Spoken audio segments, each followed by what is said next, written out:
The chain bit into the bark on his left. His right wrist twisted against the steel link and stayed there bent at the kind of angle that told you something inside had already given. The blood did not pour. It came in a slow pulse, one drop at a time, falling from the crook of his wrist and landing in the pine dirt below his feet. Each drop made a dark circle in the dust, then another like a clock that had decided to count down instead of up. His name was Virgil Hatch. He was 64 years old. He had been on the road for 22 years, and somewhere around year 5, he had stopped being afraid of dying. What he felt now, chained to a tree in a stand of pines so thick the sky above him was nothing but a thin gray ribbon between the tops, was not fear. It was something quieter than fear. It was the particular stillness of a man who has run out of options and has decided to stop pretending otherwise. The duct tape across his mouth turned his breathing into a dull, papery sound. His knees had buckled once already. The chain had caught him before he went all the way down. A branch cracked somewhere in the trees, then another, closer. He knew what was coming back. Patient men always come back to check their work. Then from behind him, from the dark space between the trees that the men had not come from, a sound rose. Low, settled. It was not a warning. It was not a question. It was the sound of something that had already made up its mind. Virgil Hatch lifted his head. I am going to tell you what that dog did next, but first you need to understand who the man was. Because what happened on that mountain was not a story about loyalty in the abstract. It was a story about two specific beings, both of them broken in specific ways, and what those breaks made possible between them.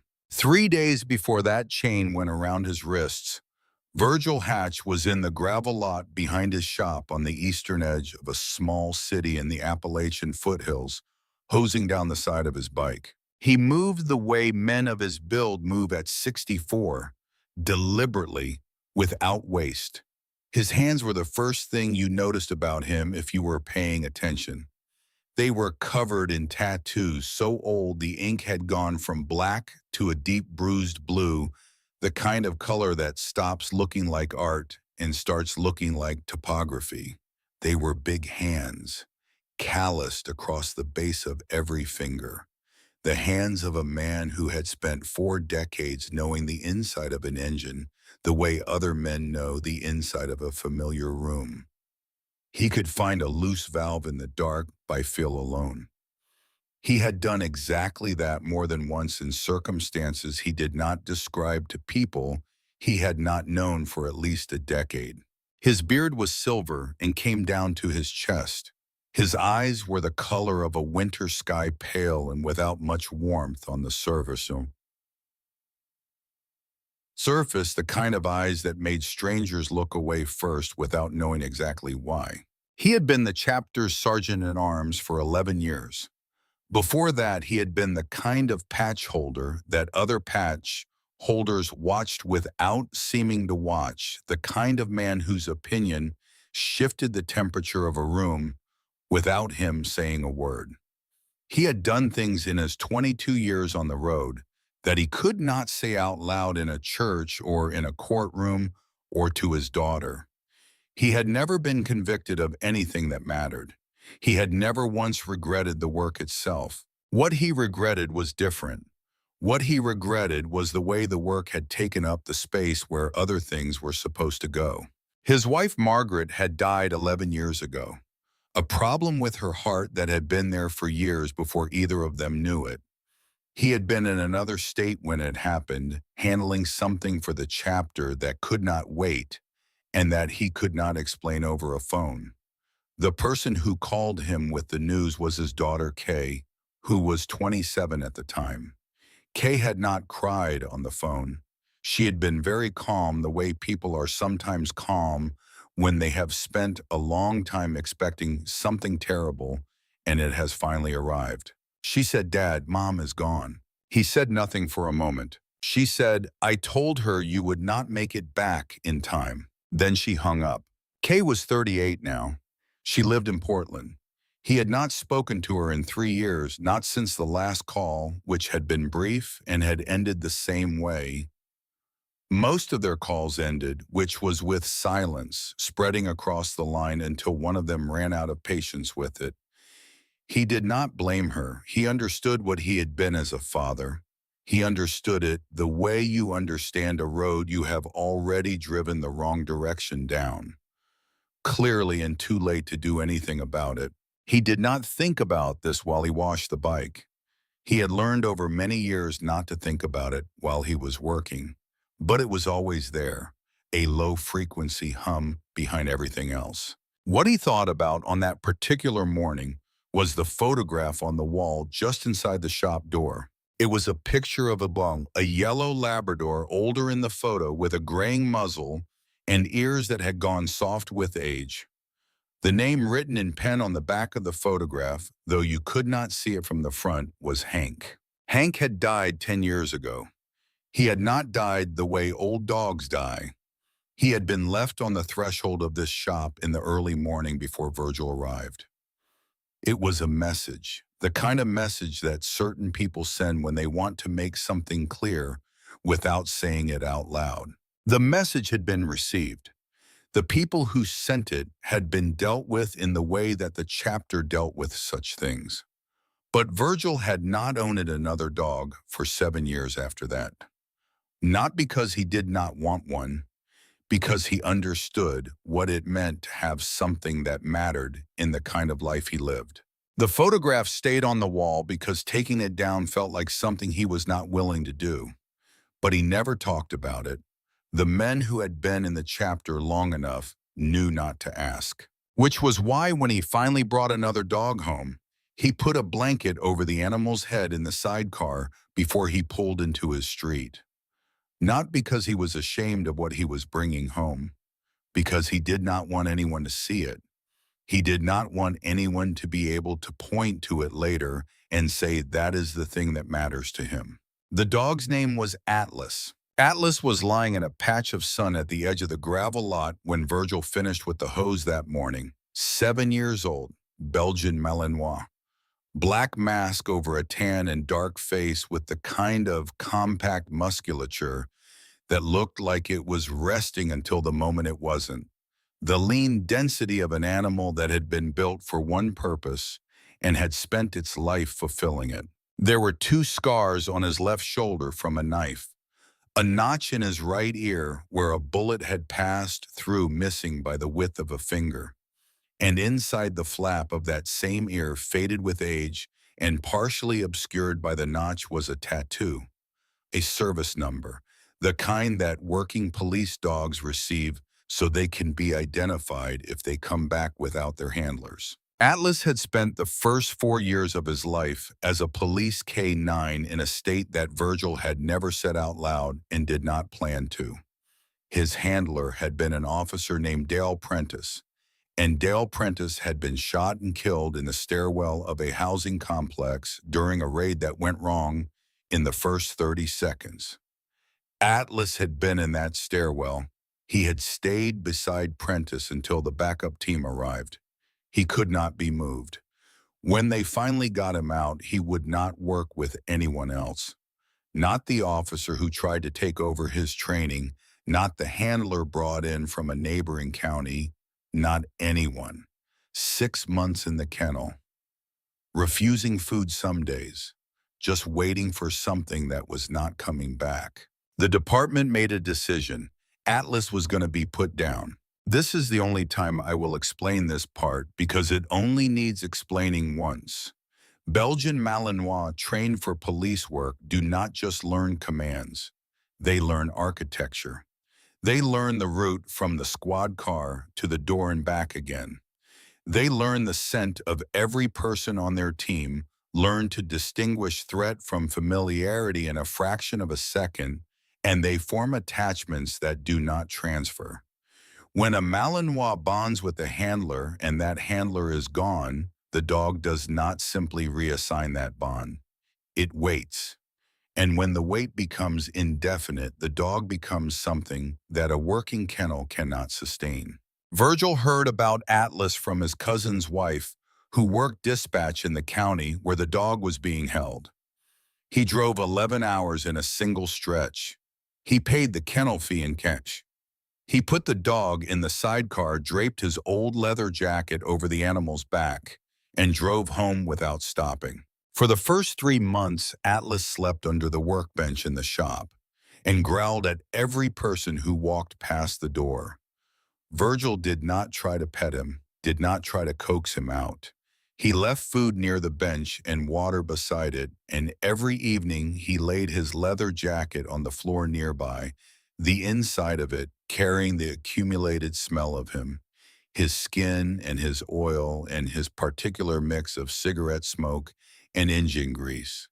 He went home at night and came back in the morning, and the food was gone, and the jacket had been moved slightly, and that was all.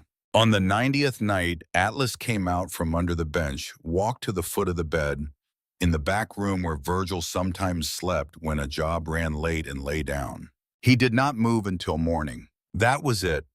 That was how it happened. No ceremony, no moment of dramatic breakthrough. Just a dog deciding on the 90th night that the man with the leather jacket was the thing he had been waiting for. After that, wherever Virgil went, Atlas went. To the shop, to the road, to the chapter's Wednesday night meetings in the bay room of a cigar bar 2 miles from downtown. The other patch holders learned quickly not to make sudden movements near Virgil's bike because the dog in the sidecar did not bark. It only looked at you.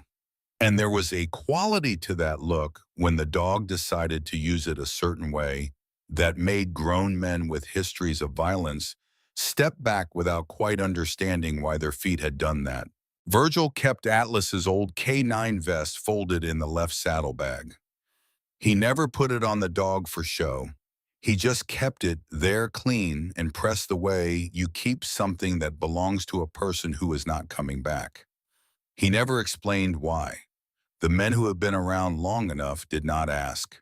Now, the trouble. There was a man in the chapter named Brett Macklin. Macklin was in his early 50s, loud in the way that insecure men are loud, and built like someone who had spent a lot of time making sure other people knew exactly how large he was.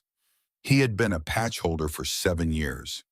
He was the kind of man who wore the chapter's colors the way some men wear a suit to a job interview, like a credential, like something that made him something rather than something that required him to be something first. 6 months before this morning, Virgil was hosing down his bike after a Wednesday chapter meeting that had ended earlier than usual. Macklin had caught Virgil alone in the back parking lot. He did not stand in front of Virgil. He positioned himself slightly to the side, the stance of a man who wants to have a conversation without it looking like a confrontation. "Virgil," he said, "you and I are about the same age. We understand things the younger guys don't. There are opportunities coming, opportunities that don't need to involve anyone else." Virgil did not look at him. He was wiping down the bike's left mirror with a cloth he kept in his jacket pocket. He had been wiping the same spot for the past 30 seconds. "Brett," he said, "what exactly are you asking me?" "I'm asking if you want to retire comfortable." Virgil folded the cloth. He looked at Macklin for the first time in the conversation.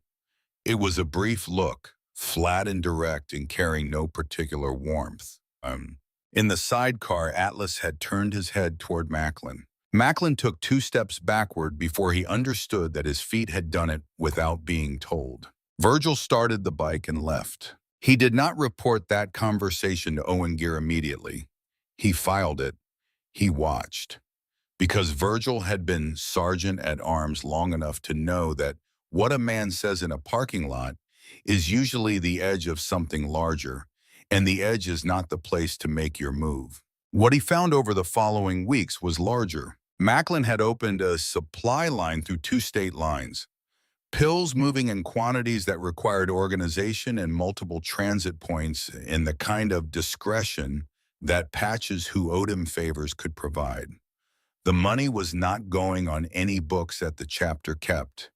It was going into accounts that no one had voted to create, and several of the chapter's younger prospects had been pulled in one errand at a time until they were far enough down the road that saying no had become complicated. One of those prospects was a 24-year-old from Morgantown, West Virginia, named Travis Boone. Travis had come to the chapter 8 months earlier with a handshake and a work history that was mostly honest and a look in his eyes that Virgil had seen before in young men who came from nowhere much and wanted something that felt solid.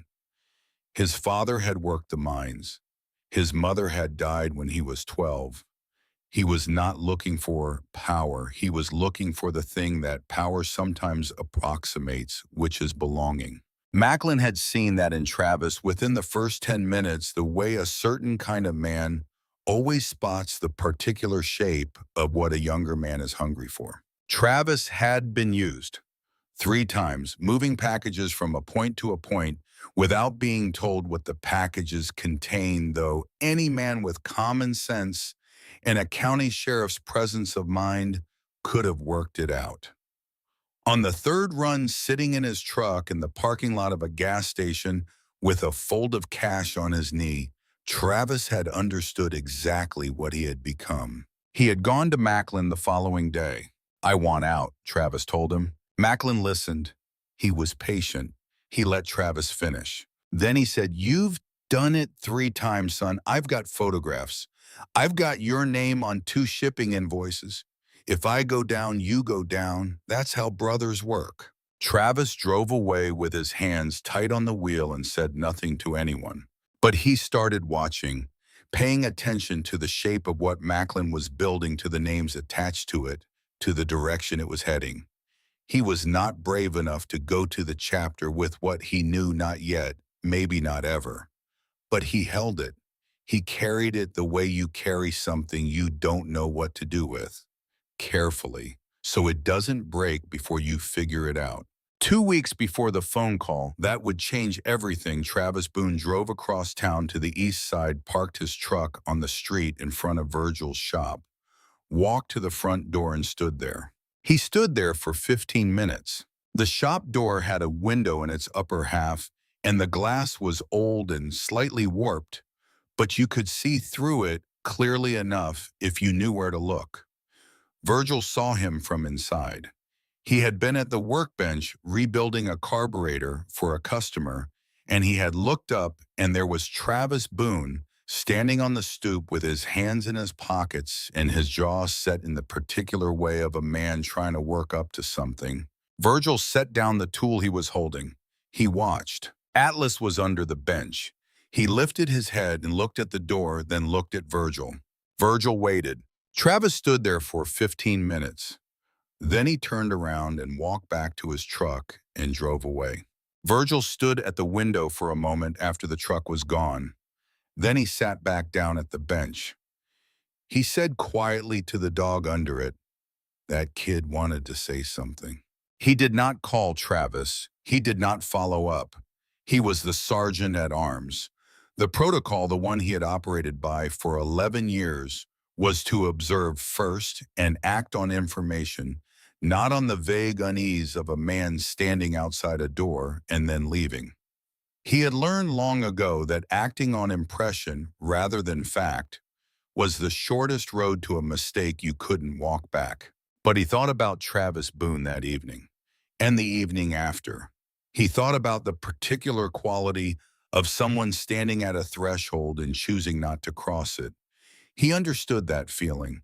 He had felt it himself at different thresholds in different decades. He had not always chosen correctly. He filed it. He kept watching. What he found was enough. Names, license plates, dates, dollar amounts that corresponded to no approved chapter activity. A timeline that laid out on paper made the shape of the thing unmistakable. He took it to Owen Gear on a Tuesday afternoon. Gear was 62 years old and had been the chapter's president for 9 years. He was not a large man. He was not a particularly impressive man if you assessed him by surface. He was the kind of man who said almost nothing in any given conversation, and made each thing he said carry the weight of a ruling. He and Virgil had known each other for 20 years in the way that two men can know each other without ever discussing the knowledge.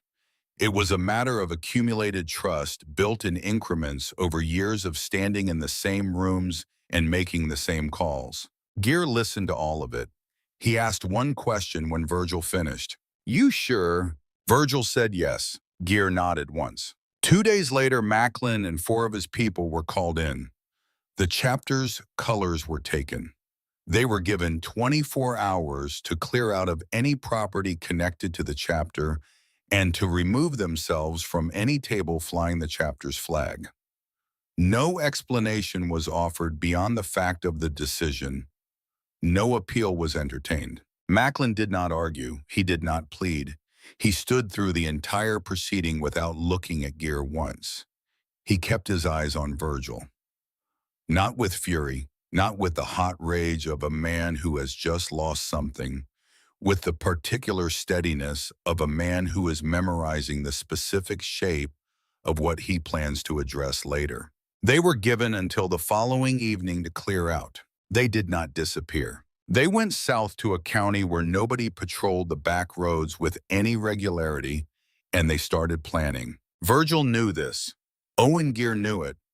The chapter knew it as a fact of the situation, the way you know a storm is building by the color of the sky, by the way the air changes before anything visible has happened. The first sign was a brick through the shop window.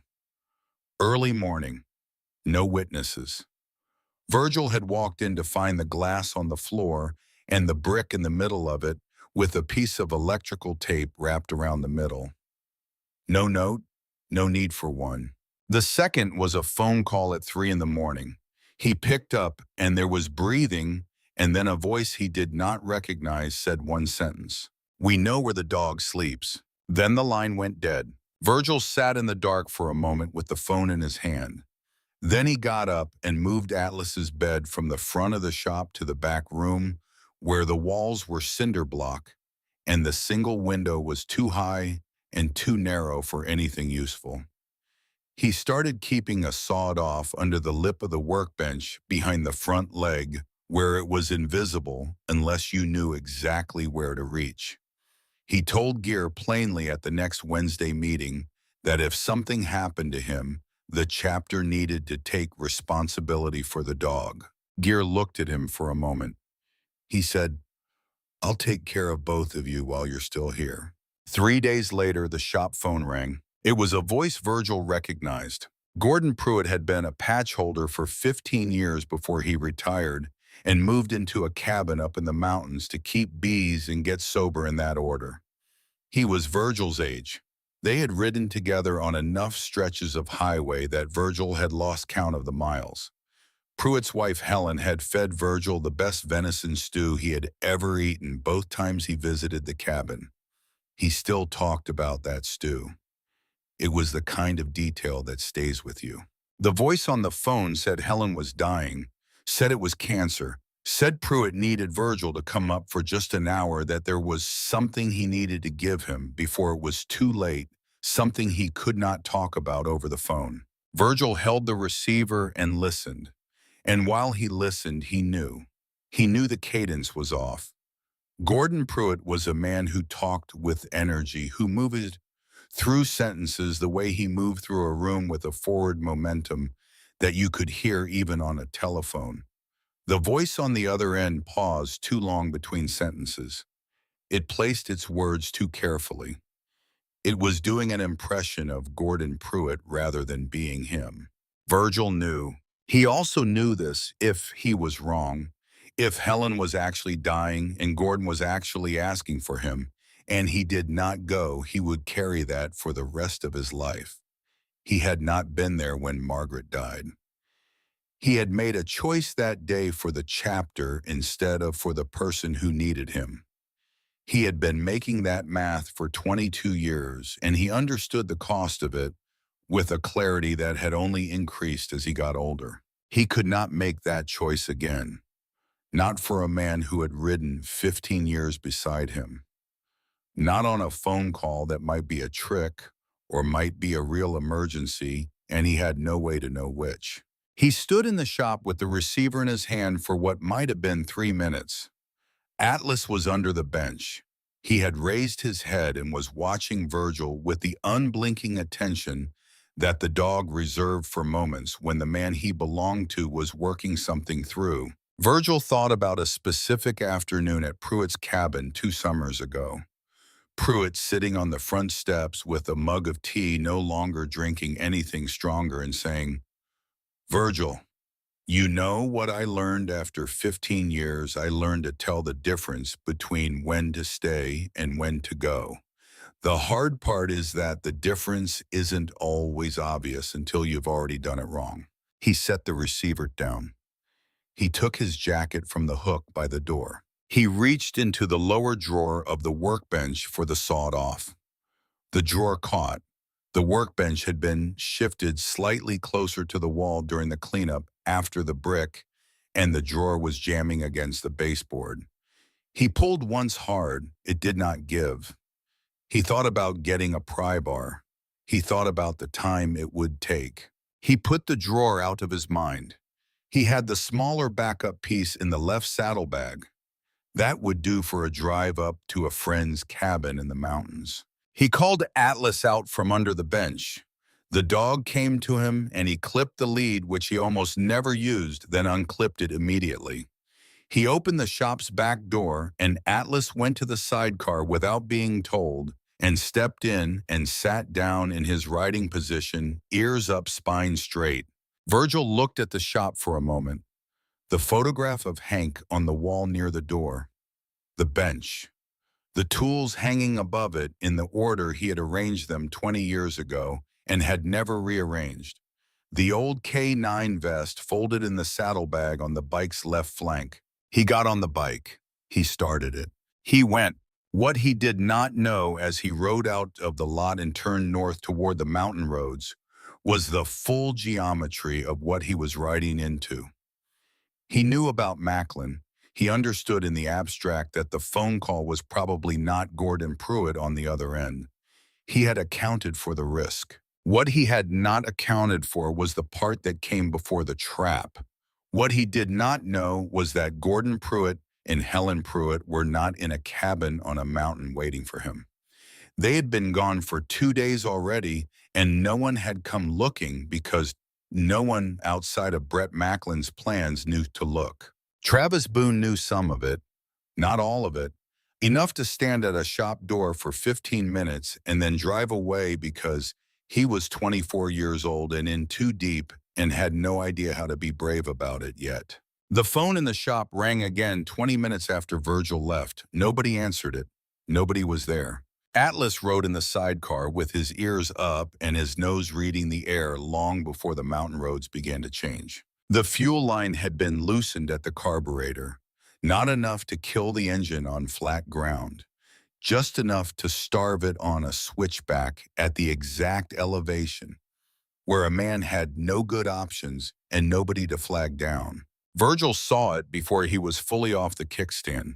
He had pulled into a wide gravel turnout near a creek crossing about halfway up the mountain road when the bike began to lose its steadiness. He knew the sound of a fuel problem, the way he knew his own breathing, and he killed the engine and swung his leg over and crouched beside the left side of the frame and looked at what someone had done. It was careful work, patient, the kind of mechanical sabotage that takes knowledge of the specific machine and time alone with it. His bike had been in the lot behind the shop, and there was a stretch of 2 days last week when he had gone home at night and left it there unlocked, because 40 years of no one touching your property teaches you habits that can eventually be used against you. He stood up. Atlas was already standing in the sidecar. His ears were forward, and his head was turning slowly from left to right, reading the air in segments. The fur along the ridge of his spine had come up. Virgil reached for the left saddlebag. His hand found the backup piece he had dropped there before leaving.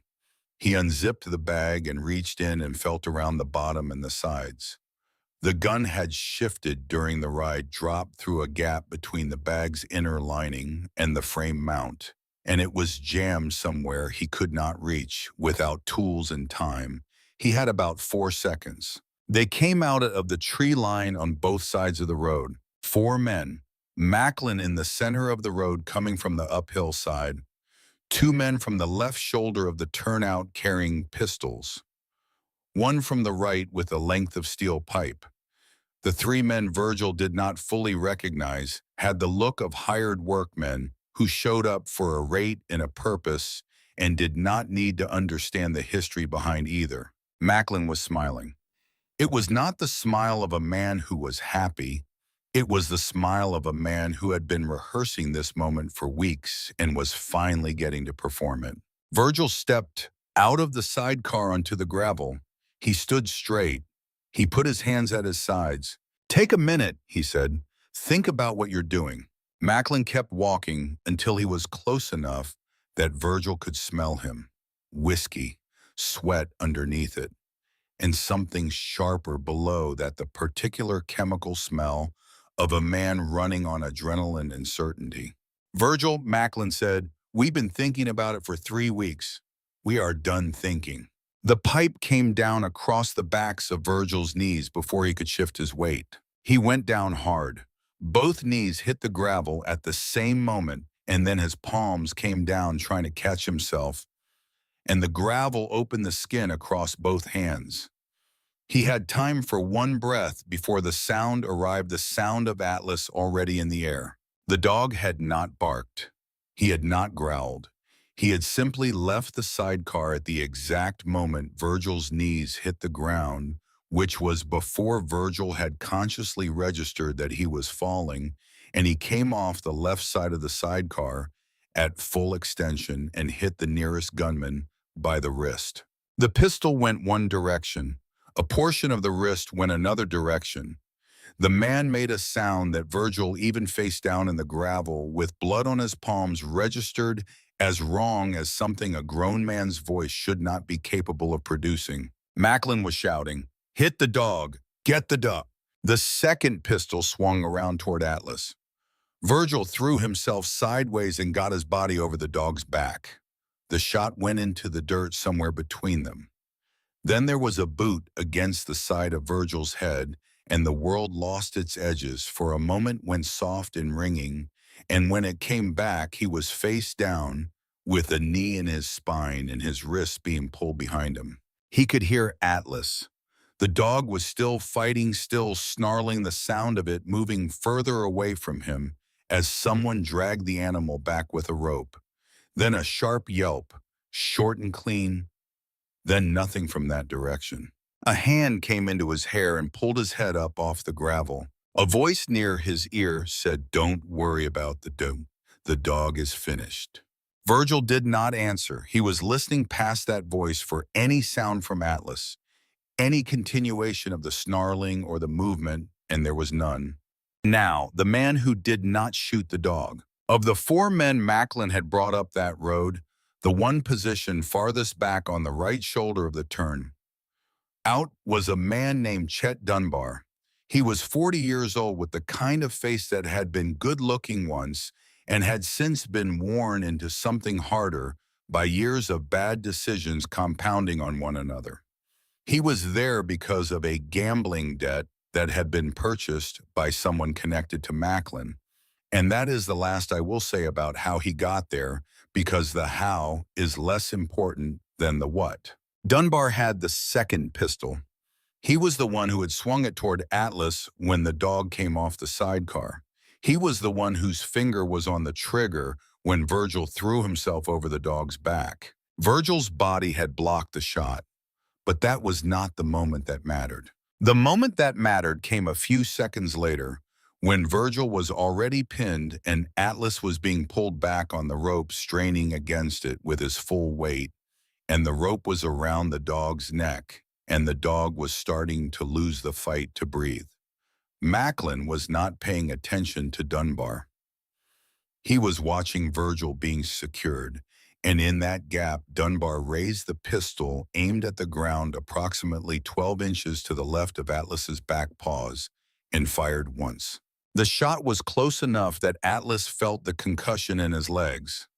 The dog twisted violently away from it, and the man holding the rope was not ready for the direction of the twist.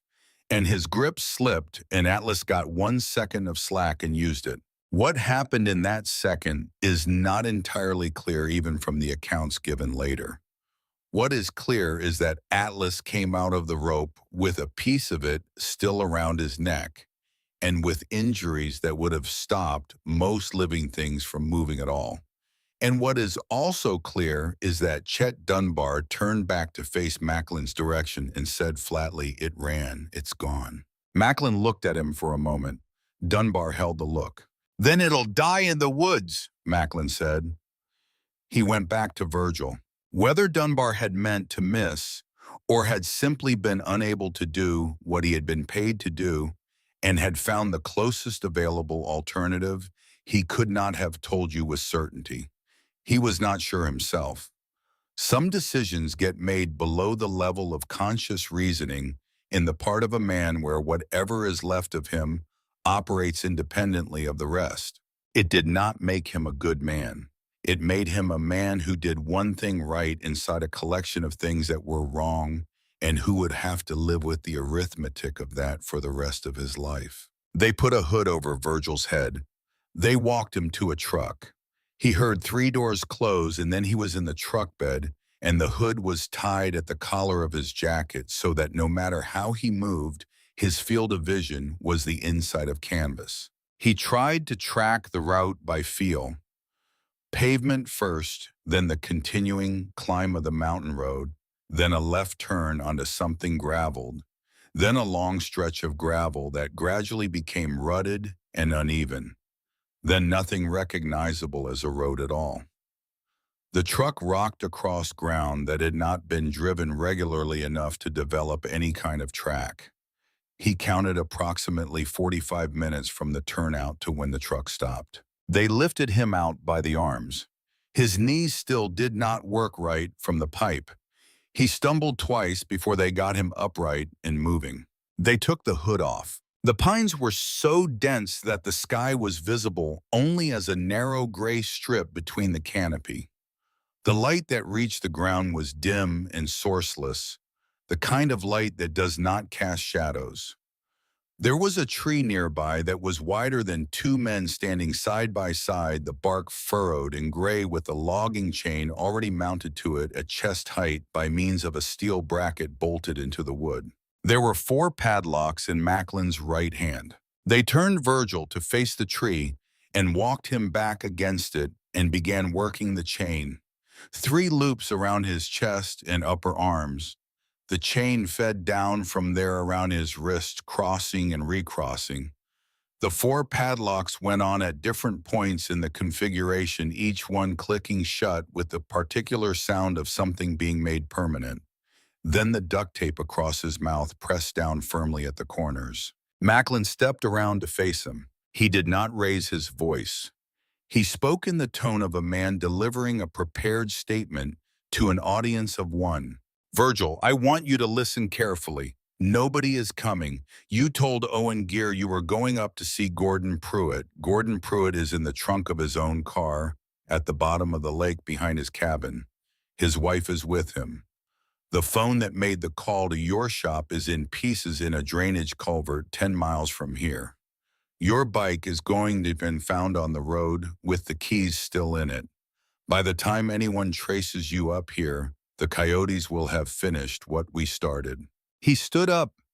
He patted Virgil's cheek once with the flat of his palm. Not hard, almost gentle. The gesture of a man who has already moved past the thing he is doing and is simply completing the final steps. "We left the dog up the trail about a mile," he said. "Figured you'd want something to think about while you go." He walked back toward the truck. The other men followed. Virgil heard the doors. He heard the engine catch. He heard the tires find the rutted ground and begin to move away from him, and then the sound of the engine diminishing through the trees until there was nothing left of it.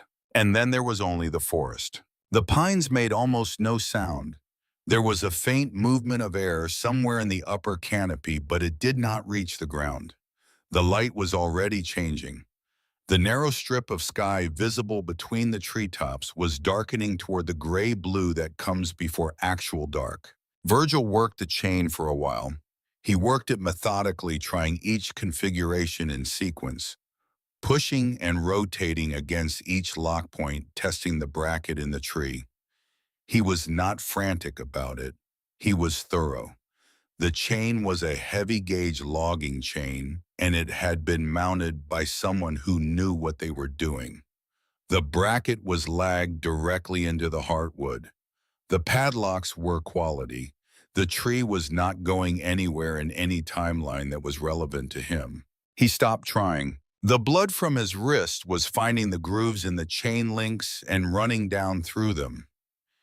He could feel the temperature dropping through his jacket.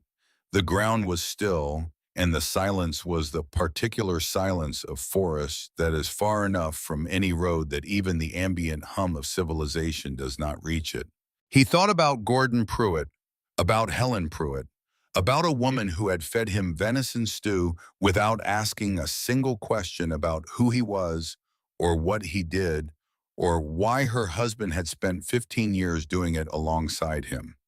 She had just put the bowl down in front of him and said the biscuits were on the counter if he wanted them. He had wanted them. He had eaten 4. They were gone. They had been gone before he ever got in the truck. The call had not been made to lure him. The call had been made after they were already dead, using a voice that could approximate Pruitt's well enough to work on a man who wanted to believe it. He had known on some level. He had known and gone anyway. He thought about Margaret, not the last days of her, which he had not been present for. He thought about a specific Tuesday, maybe 15 years before the end, when she had asked him to come home early, and he had called at 6 in the evening to say the job was running long, and she had said all right, in a tone that contained no argument, no anger, just a settling, a slight lowering, the sound of a woman recalibrating her expectations downward by one more notch. He had noticed it at the time and had not addressed it because addressing it would have meant addressing everything, and he had not been ready for everything. He had never gotten ready. He thought about Kay, not the phone call after Margaret, something earlier, a Thursday evening when Kay was maybe 14 and had a school project. She wanted to show him something she had made out of cardboard and paint that represented the solar system, and he had come home late and she had fallen asleep at the kitchen table with the project beside her and a note that said, "Dad, can you look at this?" He had looked at it. He had thought it was good. He had gone to bed without waking her. He had thought about telling her it was good in the morning. He had not remembered in the morning. That was the particular arithmetic of his life. Not the large failures, not the absences during crises, but the accumulated weight of 10,000 small moments where he had chosen the road or the chapter or the work, and the people on the other side of those choices had learned quietly and without much drama to stop expecting him to choose them. The sky between the trees went from blue-gray to dark gray to a deep black, with a scatter of stars in the narrow strip overhead. A jay called once somewhere far off, then nothing. Virgil's head came down to his chest. His chin rested on the chain, his eyes closed. This is the moment I want to stay in for a moment because it matters. He was not giving up.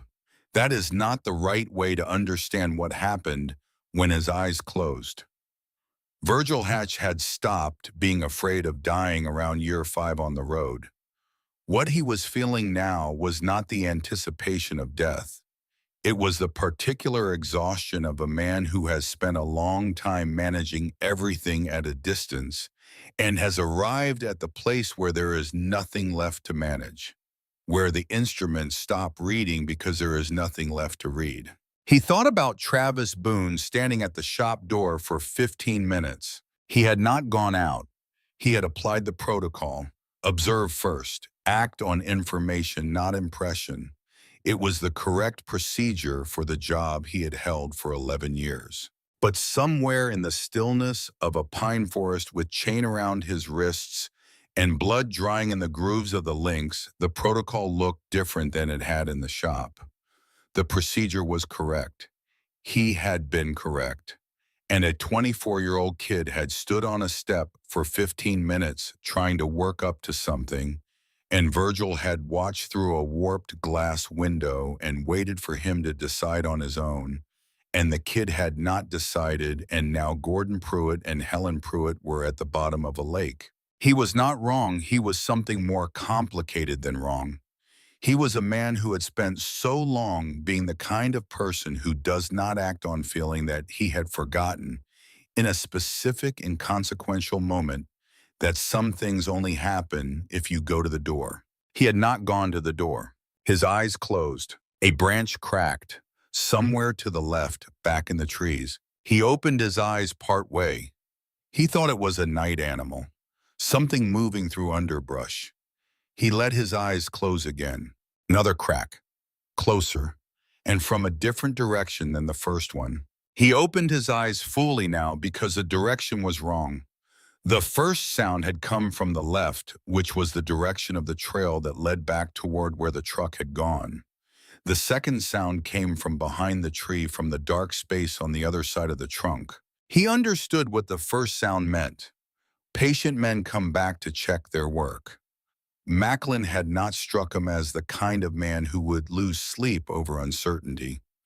He had left Virgil to die slow, but slow was the kind of outcome that required confirmation. They were coming back, maybe to move him deeper into the woods, maybe to finish it quickly and be certain. It did not make a significant difference. He had nothing left. His hands were locked behind a tree with chain and 4 padlocks, and he could not lift his head without effort. Whatever was coming around that trail bend, he had no answer for it. Then from behind him, from the direction of the second sound from the dark space on the far side of the trunk, a sound rose out of the silence. Low, settled, not a question and not a warning. Virgil Hatch recognized that sound in the same moment it reached him. He had heard it 3 times in 7 years. Once in the alley behind the shop when a stranger had reached toward the inside pocket of Virgil's jacket. Once in the parking lot of a diner off the county highway when a drunk had put his hands on the bike's handlebars. Once in the back room of a clubhouse when a visitor from another chapter had said the wrong thing to the wrong person at the wrong table. He knew what that sound meant. He did not need to reconsider it or contextualize it. He had learned it the way you learn the sound of a specific person's step on the stairs, immediately and permanently.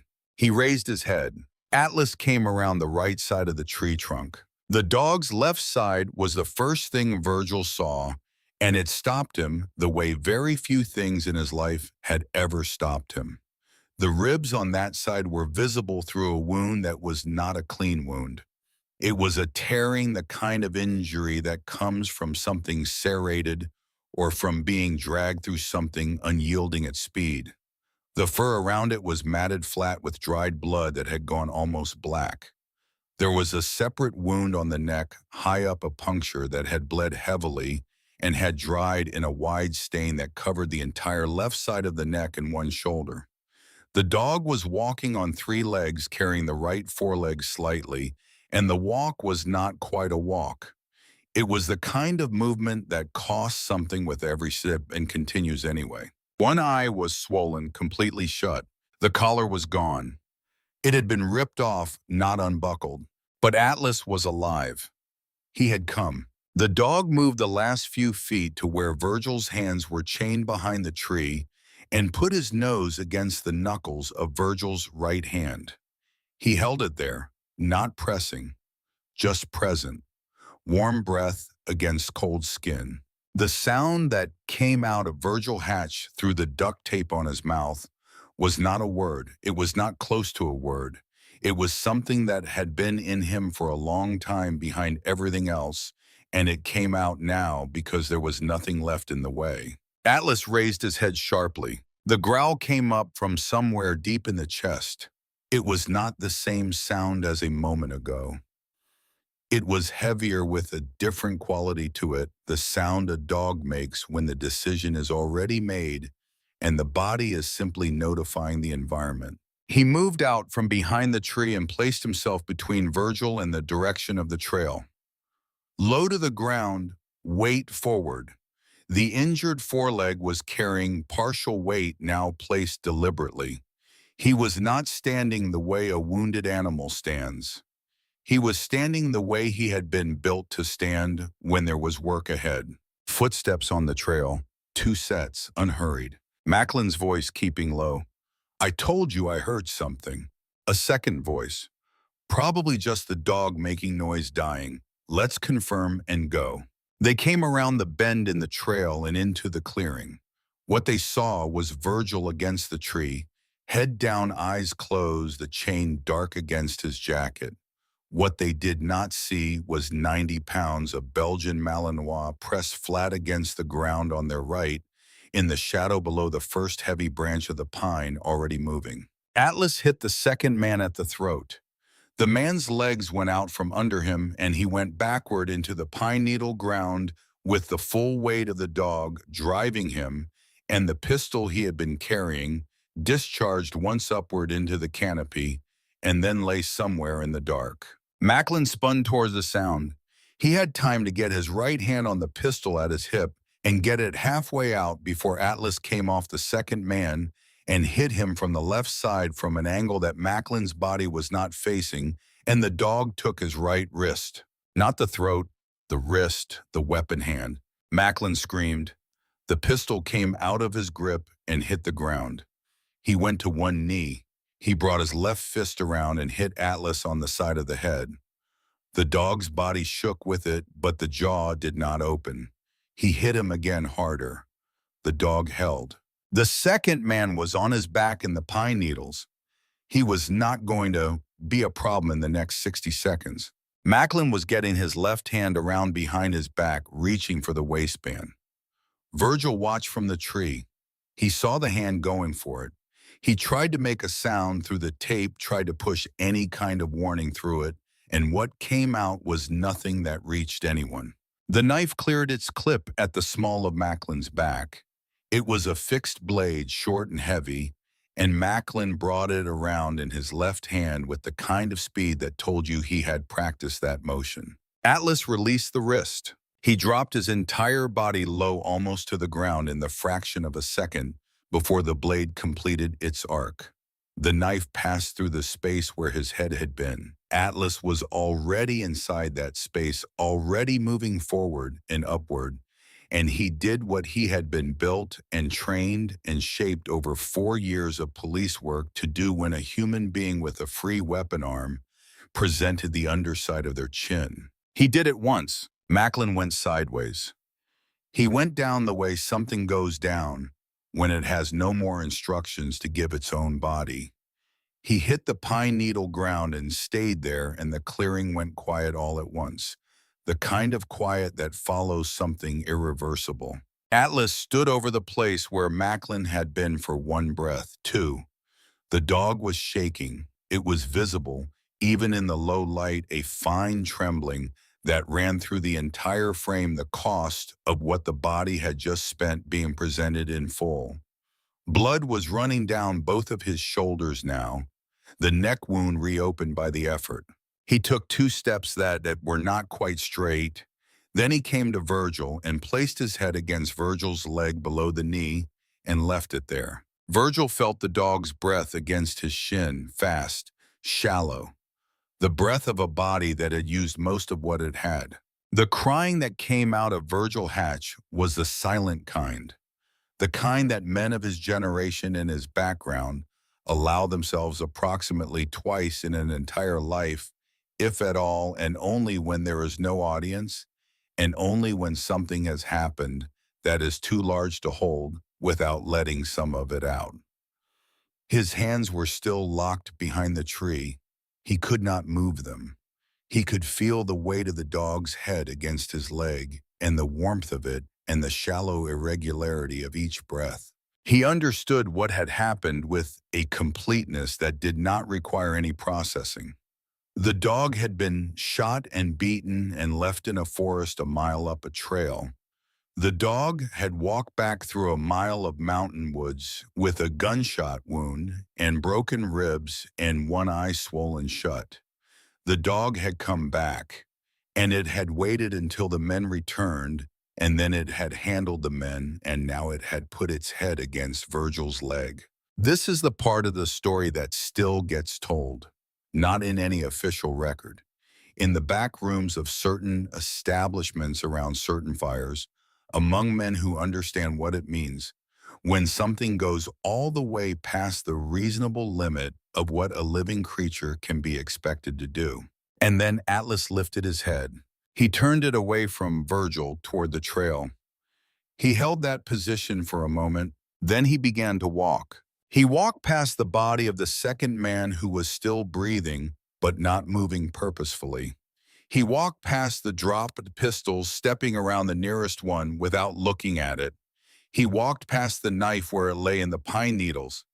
He moved toward the tree line at the edge of the clearing in the direction of the trail that led down the mountain, and his gait was wrong, the injured leg giving slightly on every other step. But he kept moving, and the shadows of the trees closed around him. And then there was only the sound of something moving through underbrush, and then there was not even that. Virgil watched him go. The chain held him exactly where Macklin's men had left him.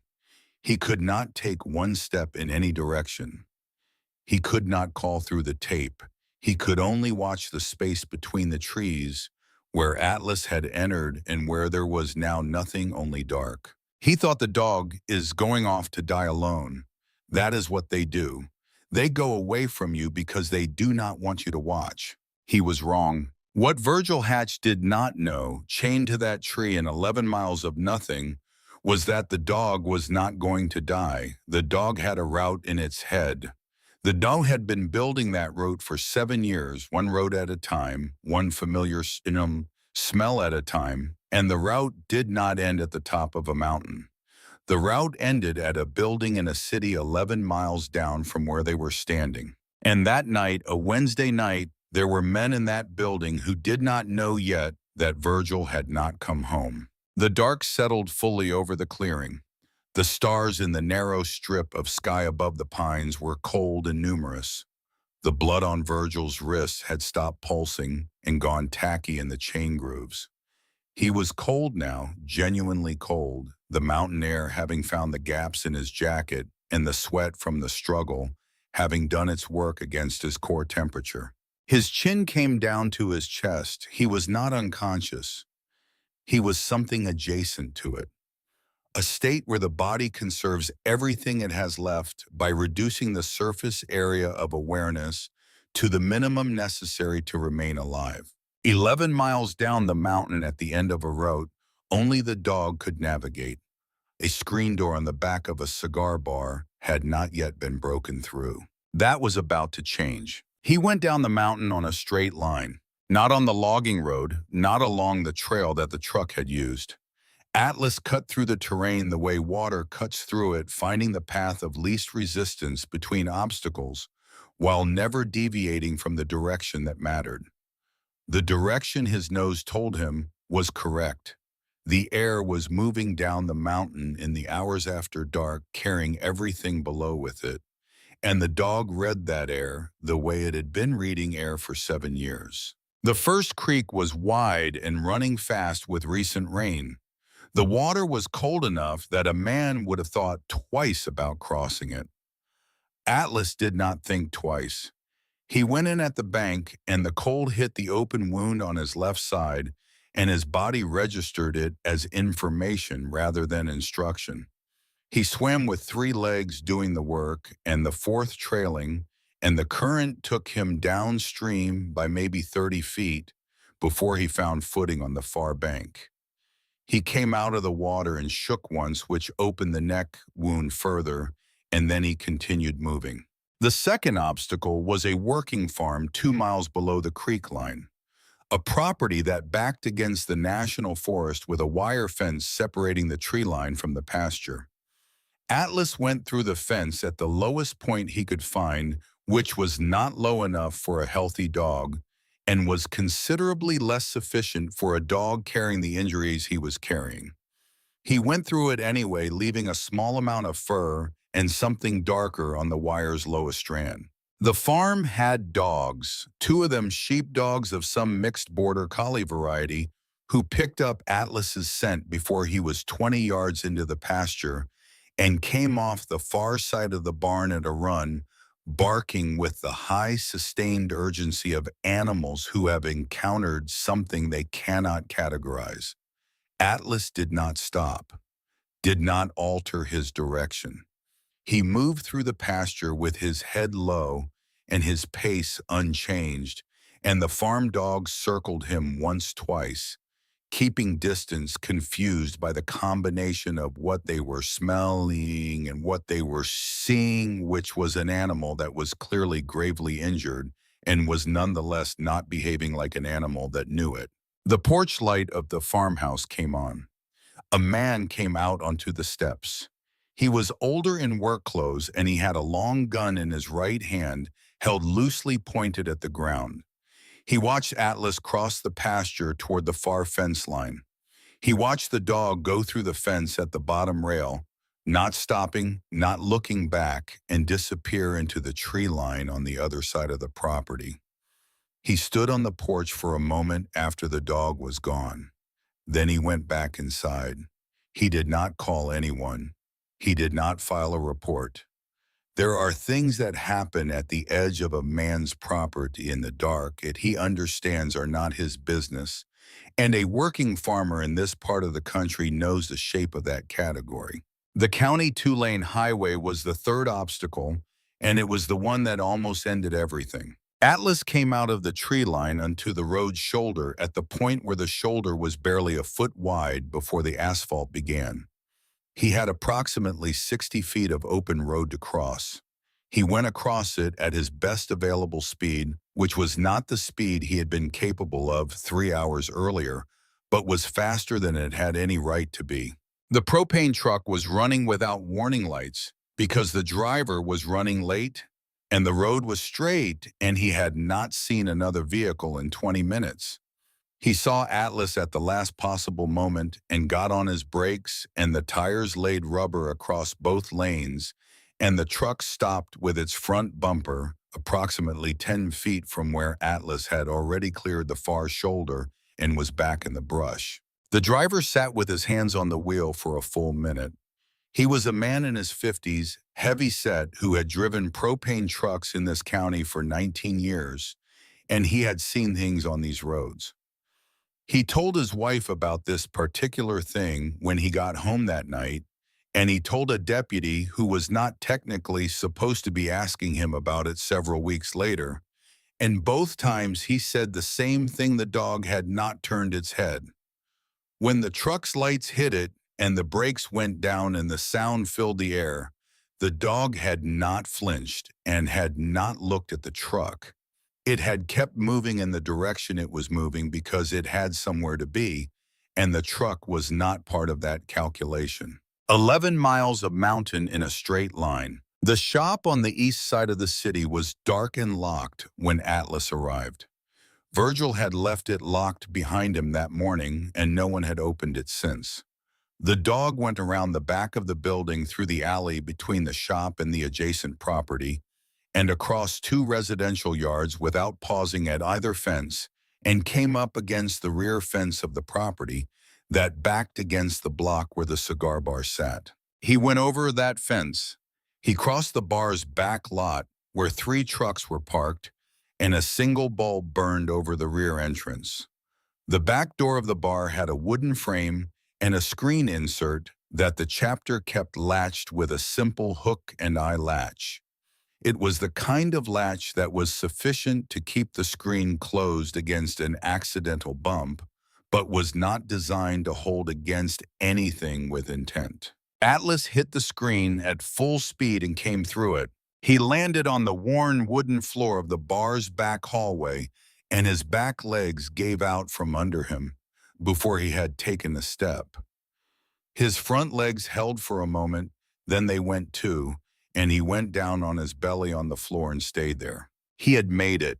He had nothing left to make it further. The back room of the cigar bar was approximately 30 feet down the hallway. There were 6 men in it at a table: Owen Gear, Shelby, Crane, and 4 other patch holders whose names are their own business. They were not having a social meeting. They were talking about Virgil Hatch, specifically about the fact that Virgil had not appeared for the Wednesday meeting, and Virgil did not miss Wednesday meetings. Someone had called the shop twice. No answer. Someone had driven past it 20 minutes earlier, and the lights were off, and the bike was not in the lot. They heard the screen door come off its frame. They heard the impact of something hitting the hallway floor. Every man in the room came out of his chair. Crane was the first one through the doorway. Shelby Crane was 56 years old and had been an Army combat medic through 2 deployments in 2 different wars, and had seen the interior of more field trauma situations than he had ever attempted to count. He went down on his knees beside Atlas on the floor with the practiced efficiency of a man whose hands know what to do before his brain has finished processing the visual information. He saw the wound on the left side first. He saw the neck wound. He saw the one eye swollen completely shut. He saw when he put his hand under the dog's chin to lift its head enough to check the airway that there was something in the dog's teeth. Clamped there, a strip of denim dark blue approximately 4 inches wide, torn rather than cut. He worked it loose carefully. He held it up to the light from the hallway. It was a piece of a vest. The patch on it was partial torn along one edge, but enough remained to be recognizable to anyone who had been in the same chapter as the man who had worn it. It was not the chapter's patch. It was Brett Macklin's patch. Owen Gear was standing in the doorway.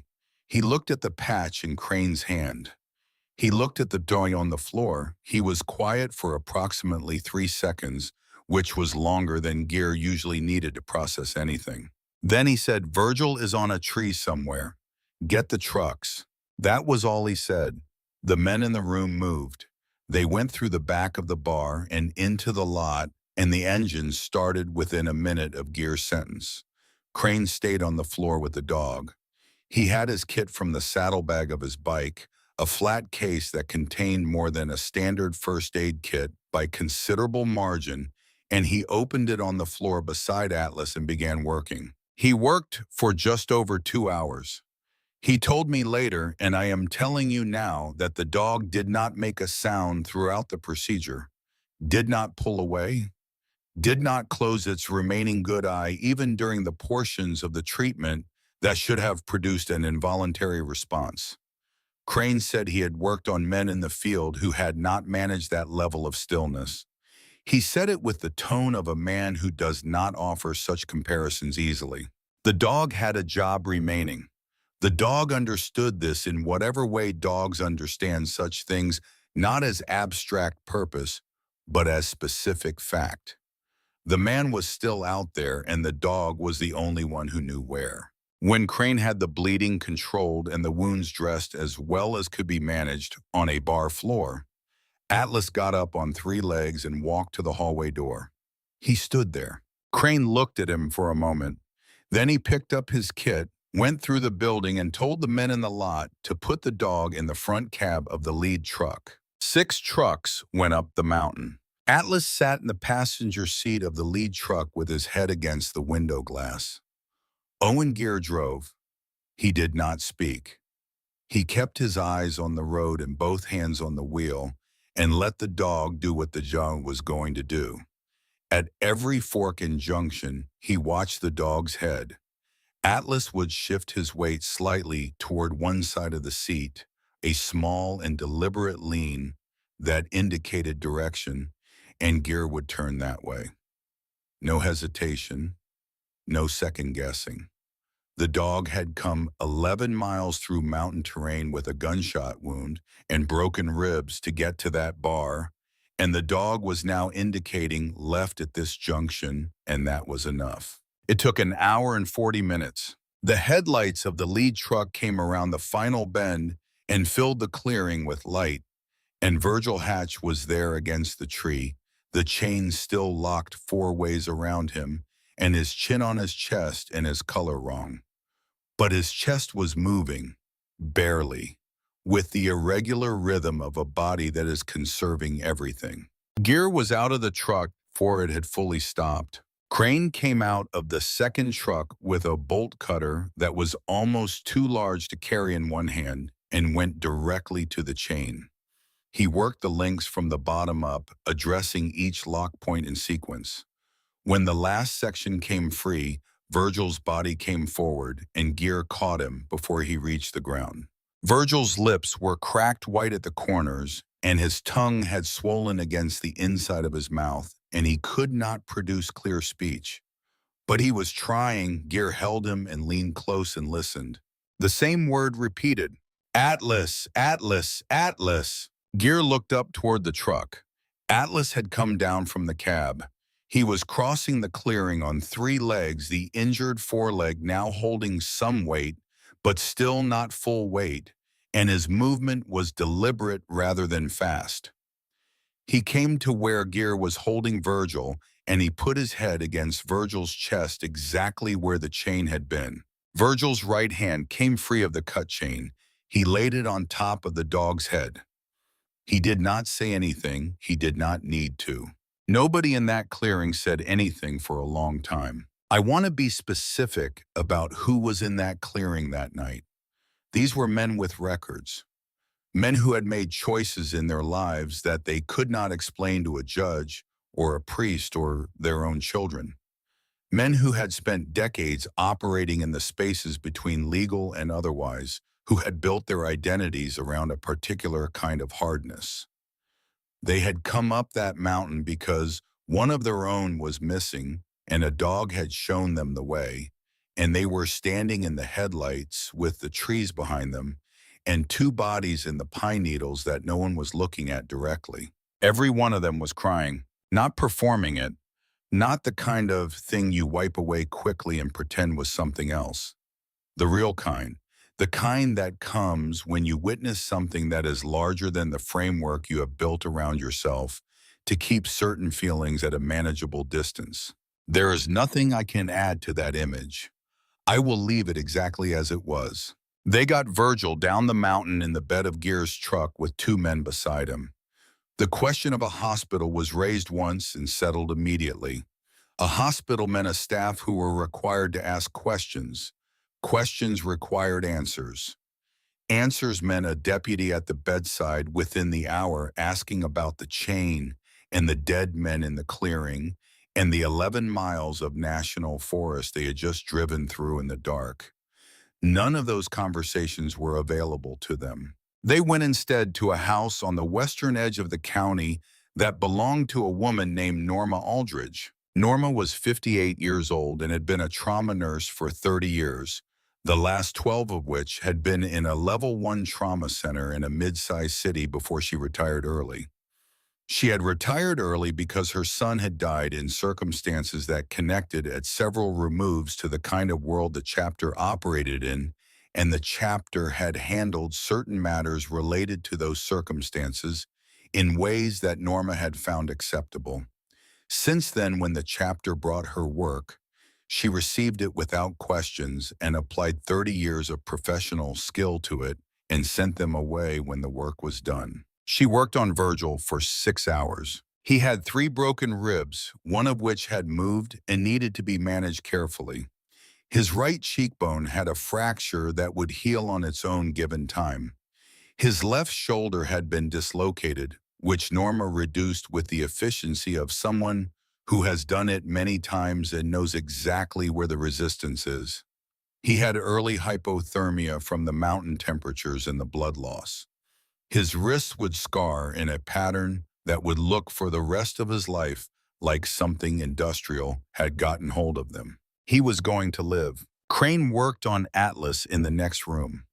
The bullet had passed through the left side of the torso just below the spine through and through, missing the spinal column and the major vessels by margins that Crane described when he was asked about it later simply as enough. The ribs on that side were cracked in two places but had not displaced into the lung cavity. The neck wound was deep but had not compromised anything structural. The eye was swollen but intact.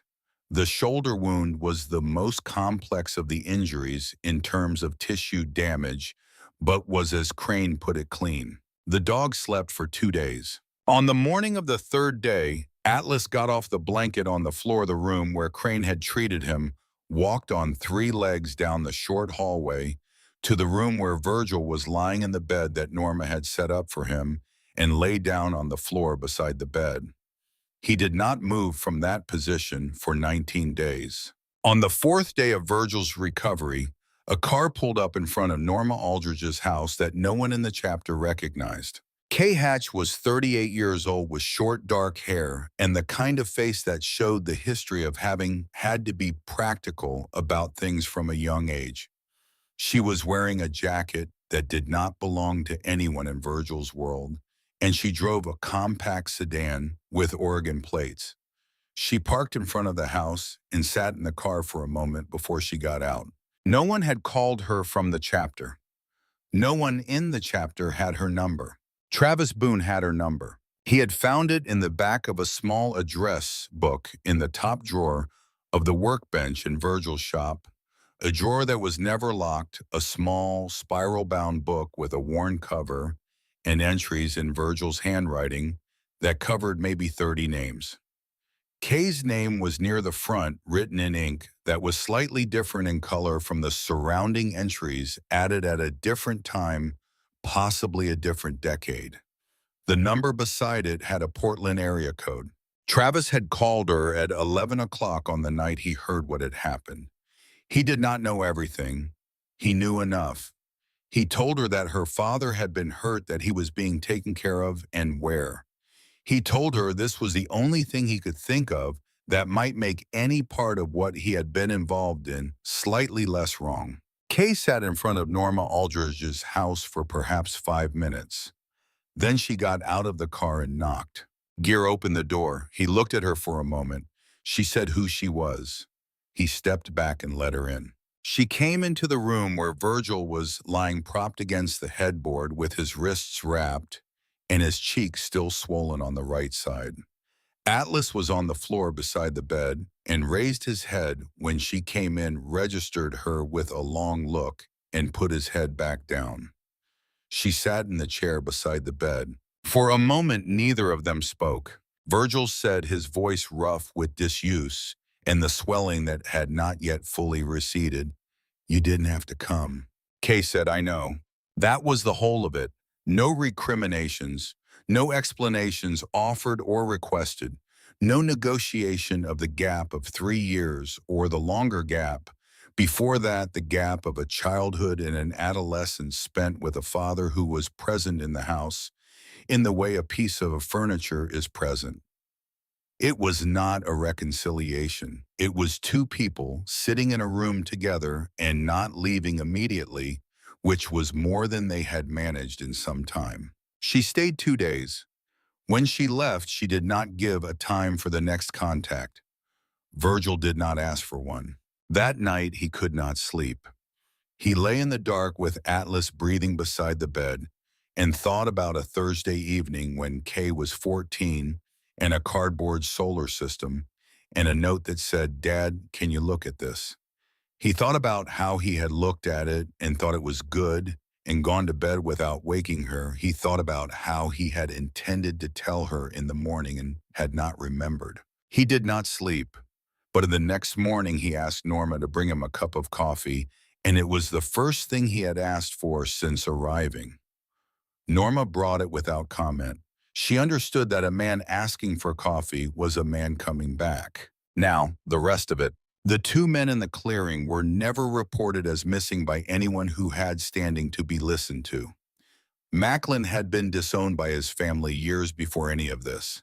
The other man was hired work from out of state, connected to no local record that could be followed back. The bodies were handled by men who had been handling such matters for many years, and I am not going to tell you how because you do not need to know, and because the men who did it have earned the discretion. The remainder of Macklin's operation was a smaller problem without Macklin. Within 30 days, 2 of the 4 remaining members of his network turned themselves in to a federal task force. They understood what had happened to Macklin, and they did not want to wait for a similar accounting. One of them was Travis Boone. He walked into the task force's field office on a Tuesday morning and told them what he knew, which was enough to close one case and intersect with 2 others, and not enough to touch the chapter directly because Travis had been kept far enough from the chapter's actual operations that there was nothing connecting them to what he knew. He made an arrangement. He served time. He came out of it with a record he will carry for the rest of his life and the knowledge that the only thing he had done right in the entire situation was make one phone call to a woman in Portland. Virgil heard about Travis's decision 3 weeks after leaving Norma Aldridge's house. He was sitting in the shop the first week he had come back to the bench, and Gear told him. Virgil was quiet for a moment, then he said, "That kid stood at my door for 15 minutes and didn't knock." Gear said, "Yeah." Neither of them said anything further. Some things get named once and then left where they are. 3 days after the rescue, Chet Dunbar drove to Owen Gear's house alone. He parked on the street in front, not in the driveway. He left his jacket in the car. He walked to the front door and knocked and stood with his hands visible and his weight even on both feet when Gear came to the door. He said, "I was there. You know I was there. I wanted to say it to you before you heard it different from someone else." Gear looked at him for a long moment. Then he asked, "Did you shoot the dog?" Dunbar said, "No." Gear asked, "Did you save the dog?" Dunbar was quiet for a second. "I didn't shoot it." Gear considered this. He looked at Dunbar's face for another moment, reading whatever he needed to read there. Then he said, "Go." Dunbar went. He drove back the way he had come, and he did not stop for the first 20 miles. Gear went inside and did not explain his decision to anyone in the chapter, and no one asked. There are judgments that a man who leads a group like this makes not because they are correct by every available standard, but because they are the judgments he can live inside of, and Gear had made his. Gordon Pruitt and his wife were found by a state diver 3 weeks after the event in the lake behind the cabin, exactly where Macklin had said they would be. They were brought up and identified, and their families were notified and arrangements were made. The chapter paid for the headstones without being asked and without asking for any acknowledgement. The service was small. Virgil stood at the back of it with Atlas beside him on a lead, and he did not speak because there was no word for standing at the grave of a man who was killed because he was used as the mechanism of your destruction, and no word for the particular weight of surviving that. He stood there until everyone else had left. Then he drove back down the mountain road. The chain, the actual logging chain that had been around his chest and wrists, was retrieved from the clearing by the men who went back to handle the other business. It was cut into 6 sections. One section was given to each of the 6 trucks that had come up that mountain the night of the rescue. The 6th section, the one that had been around Virgil's wrists, the one with the dark residue of his blood still visible in the grooves of the links, was hung on the wall of the back room of the cigar bar. Above it, someone had mounted a small brass plate. It had been drilled and screwed into the wall with care. The lettering was simple capital block letters, the kind you can order from a hardware store. He came back. No name, no date, no account of what had happened or who had been involved. Just 3 words that meant everything to anyone who had been in that clearing and meant nothing specific to anyone who had not. That was the intention. It was a memorial that explained itself only to the people who were already inside the explanation. Virgil recovered the way men of his background and generation recover from serious injury, slowly without complaint in the privacy of his own silence. By the third week, he was sitting up at the workbench for short periods. By the fifth week, he was walking to the back of the lot in the evenings. By the seventh week, he was back on the bike, first on short runs through the county roads, then longer. Atlas went with him. 3 legs at first, the injured foreleg held carefully, and then 4 as the weeks became months, with a stiffness in the shoulder, and the left side that never fully resolved, but that the dog accommodated so completely that you had to know what you were looking at to see it. 6 weeks into the recovery, Virgil's phone rang one evening in the shop. He picked it up, and a woman's voice said, "Dad, you okay?" He did not speak for 3 seconds. He said, "Yeah." She said, "Good." She hung up. He held the phone in his hand for a moment. Then he went to the contacts and added the number under the name K. He did not call it back that night. He did not call it back the following week or the week after. But the number was there in the phone, which was more than it had been before, and he checked it was still there occasionally without admitting to himself that he was checking. That was all that happened between them for a long time. Sometimes that is all that is available between two people who have spent years at a distance, and it has to be enough. Atlas lived 6 more years. He worked until he could not work, and then he rested, and the resting looked the same from the outside because rest and readiness look identical in a dog that has spent its whole life in the in-between state. The shoulder stiffness spread into the foreleg over the years, but it did not stop him from riding in the sidecar, or from following Virgil through the shop, or from lying under the workbench in his old position with a good eye tracking the room. He died on a Sunday afternoon. He had been lying near the workbench, and he shifted position, once moving slightly toward where Virgil was sitting on the floor doing work on the lower part of the frame, and he put his head down on top of Virgil's boot. The boot was steel-toed and heavy, and was not comfortable as a pillow by any reasonable measure. Atlas put his head there anyway and closed his eyes and did not open them again. Virgil sat on the floor of the shop with the dog's head on his boot for a long time before he did anything else. He buried Atlas under the oak tree behind the shop. He had put that tree in himself years ago as a seedling, so far back he no longer remembered the precise occasion. It was wide now, with a canopy that shaded the whole back corner of the lot in the afternoon. He dug the grave himself, which took longer than it should have, because of the rib that had never healed quite right, and he laid Atlas in it, and then he went to the left saddlebag and took out the K9 vest. He unfolded it. He had kept it pressed and clean for 7 years after Atlas stopped needing it the same way he had kept it before Atlas stopped needing it. He laid it over the dog, smoothing it flat across the body with both hands the way you would smooth a flag. He stood at the grave for a long time. Owen Gear came out of the shop at some point. He had been inside not by arrangement, just because Wednesday had become the day he sometimes stopped by the shop for no stated reason, and stayed for an hour, and this was a Wednesday. He came out and he saw Virgil at the grave, and he came across the lot and stood beside him and said nothing at all. After a while, Gear put his hand on Virgil's shoulder and left it there. Virgil spoke once, just one sentence. He said it to the oak tree and to the grave and to the evening air above both of them. He said, "He walked 11 miles for me." That was it. That was all of the eulogy. If you wanted to express the full truth of what Atlas had done on that mountain in a single sentence, that was the sentence.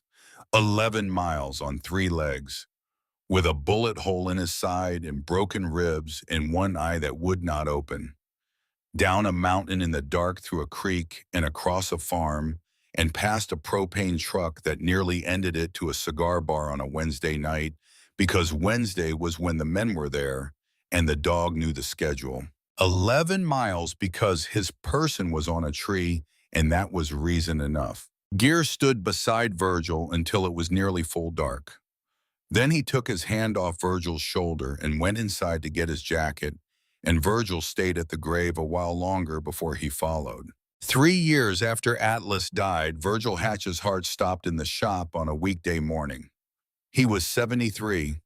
He was at the workbench, which is where he would have wanted to be, and it was a quick death, the kind that comes without much announcement to men who have spent their lives ignoring the smaller warnings that precede it. He was found within the hour. The chapter buried him under the oak tree beside Atlas. One stone over both of them, which was not the standard practice, but was the correct practice for this situation, and Gear said so and no one argued with him. The stone had both names on it, Virgil Hatch on the left, Atlas on the right, and above the names on its own line, the same 3 words that hung on the wall of the cigar bar's back room. He came back. No explanation, no dates, no account of the mountain or the chain or the 11 miles or the 6 trucks or the grown men in the clearing who could not keep their faces straight. Just the 3 words for anyone who already knew. I have told a lot of stories on this channel. Stories about men who rode and fought and made choices that could not always be explained to people who had not made them. Stories about loyalty between men, which is a specific and documented kind of loyalty that has its own literature and its own tradition and its own well-worn language. I will tell you this plainly. Nothing I have ever found in any of that literature or in any account given to me by any living person comes within reach of what that dog did on that mountain. A dog does not understand a chain. A dog does not understand betrayal or organizational politics, or what it means when a man you trusted turns out to have been calculating against you for months. A dog does not understand the 11 miles between a cigar bar and a clearing in the national forest, does not understand Wednesday nights or screen doors or the significance of a torn piece of denim in its teeth. A dog understands one thing. His person is on a tree, so he goes.